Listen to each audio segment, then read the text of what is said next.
एक नदी पर दो चिड़िया मेहंदी लगा रही थी। नदी के किनारे वो बैठ के बहुत ही आराम से मेहंदी लगा रही थी। टूनी बहन, मुझे मेहंदी बहुत ही अच्छे से लगाना, क्योंकि सावन जाने वाला है ना। तो मैं क्या सोच रही थी कि एक बार और मेहंदी लगा ही लेती हूँ। टूनी बहन, मुझे ऐसा मेहंदी लगाना कि मेरे आसपास जितने लोग देखें मेरी मेहंदी, वो जल के राख हो जाए।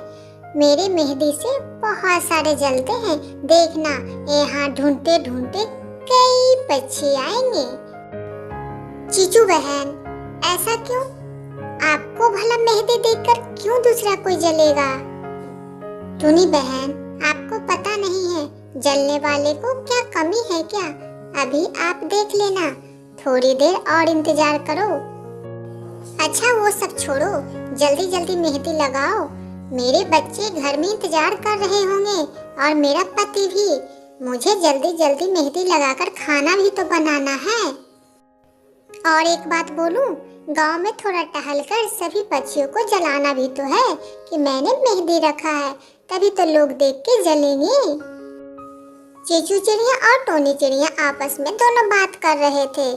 इतने में वो दोनों बात करते हुए घर चले जाते हैं।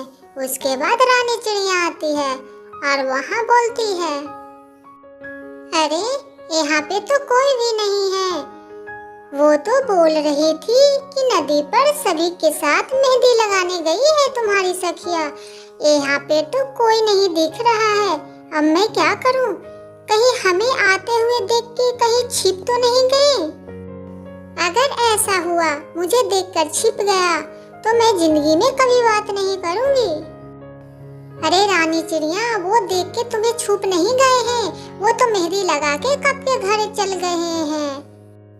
ऐसे कैसे हो सकता है? उन्होंने तो बोला था कि अभी पूरे 1 घंटे लगेंगे। 1 घंटा तो अभी पूरा हुआ ही नहीं, उसके पहले तो मैं आ गई। यहाँ पे तो कोई नहीं है। वो मैं इसलिए खोज रही थी कि मेरे हाथ पर भी मेहंदी लगाना था, और मुझे मेहंदी बहुत पसंद है। मैं भी सोच रही थी सावन जाने वाला है तो जाते जाते मेहंदी रख ही लेती हूँ। बहुत अच्छा लगता है मुझे मेहंदी रखना। अच्छा तुम एक काम करो, वो सब छोड़ो। वो नहीं है तो क्या हुआ, तुम ही मेरे हाथ पर मेहंदी लगा दो। तुम्हें आता है ना मेहंदी लगाने, या तुमको भी नहीं आता है? गोरी, मुझे दूसरे काम से दूसरे जंगल जाना पड़ रहा है, तो मेरा इंतजार मत करना और तुम खाना बना के रखना। मैं थोड़ी देर में आता हूँ।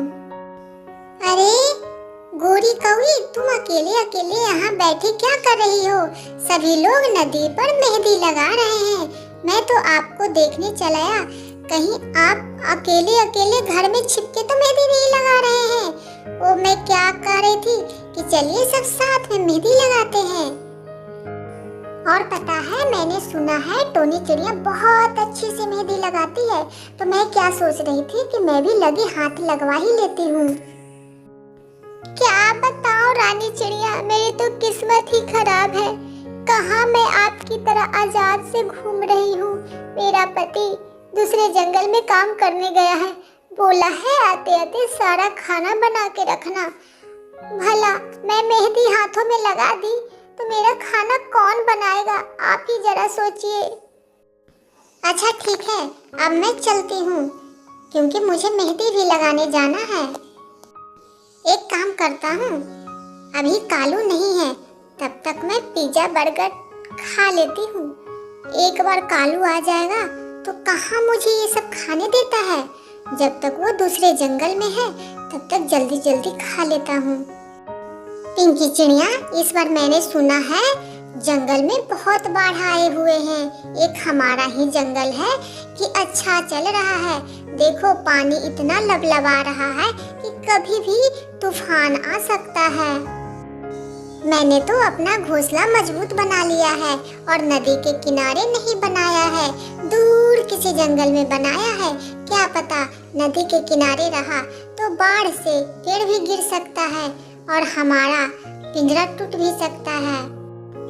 हाँ बहन, बात तो आप सही कह रहे हो, हमें भी कुछ ऐसा ही करना चाहिए। चलो बहन, अब घर चलते हैं और सभी को बताते हैं कि दूसरे जंगल में बहुत बाढ़ आ चुका है। बहन, तुम उस ओर जाओ और मैं इस ओर जाती हूँ।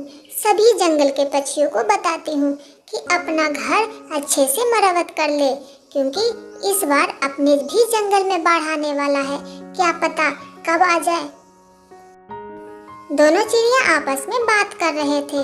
वो बहुत ही चिंतित थे। उन्हें लग रहा था कि अगर बाढ़ आ गई तो सारे गांव के लोग और पेड़ पक्षी सब तो दह जाएंगे। हमारे बच्चे आखिर कहाँ रहेंगे।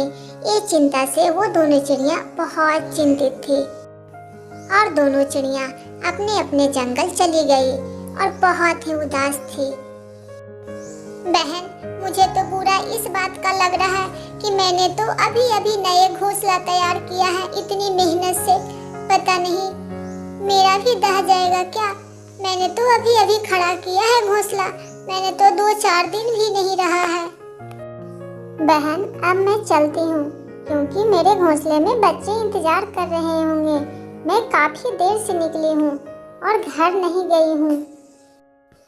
पिंकी बहन तो चली गई और मैं भी चली जाती हूँ और एक काम करती हूँ, अपने पति को जाके बताती हूँ कि नदी तो बहुत तेज आई हुई है, कभी भी डूब सकता है अपना जंगल।